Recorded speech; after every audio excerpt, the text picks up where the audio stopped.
Moi, je dis souvent aux gens du MAC, je dis en fait, c'est pas parce qu'on a une limitation fonctionnelle ou même une déficience visuelle sévère ou totale qu'on ne veut pas continuer d'apprendre, qu'on ne veut pas continuer d'être touché.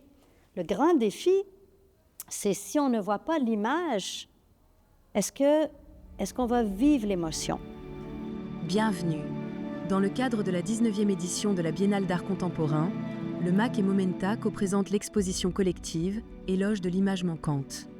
Alors, je m'appelle Anne Jarry, je suis membre du Regroupement des aveugles et amblyopes du Montréal métropolitain, le RAM, et depuis plus d'1 an maintenant, je suis experte, entre guillemets, membre pour expliquer et aider les gens du MAC, du Musée d'art contemporain, à rendre le musée le plus accessible possible aux personnes ayant une déficience visuelle.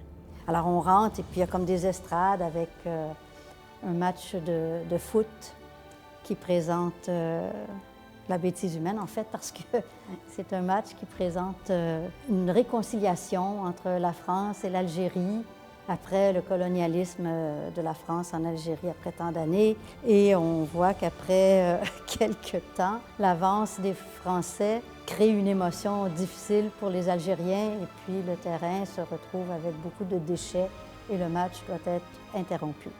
Je m'appelle Charlotte Jacob-Maguire et je suis conseillère à l'accessibilité et à la diversité capacitaire au Musée d'art contemporain de Montréal. L'exposition interroge la construction des récits. Et donc, quand on pense à qu'est-ce qui manque dans une image, pour une personne en situation de handicap, on réalise que souvent, c'est nous.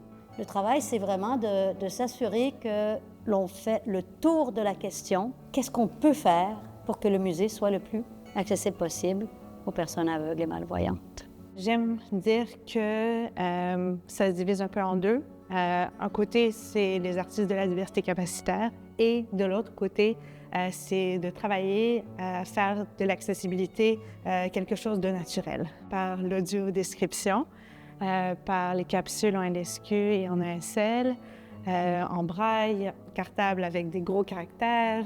Donc, il faut s'assurer qu'en se déplaçant, pour moi en tout cas, que ce soit vraiment un avantage.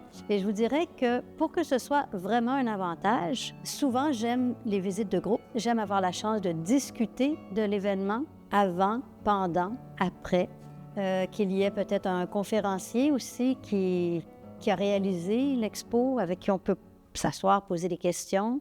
Moi, j'ai déjà vu, effectivement, je vois encore un tout petit peu, très, très, très peu. Et moi, j'ai une vision qui est très dérangée par la lumière.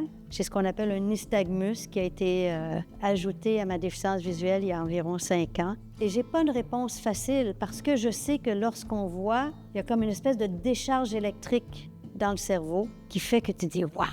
Quand tu l'entends ou tu le touches, le « wow », il n'est pas aussi fort. Et je vais parler pour moi. Je peux le dire sans difficulté, il n'y a rien comme la vue. Ça ne veut pas dire qu'on arrête de vivre, ça ne veut pas dire qu'on arrête de s'intéresser à l'art, et ça ne veut pas dire qu'il ne faut pas trouver une autre façon d'être créatif et de stimuler le cerveau autrement.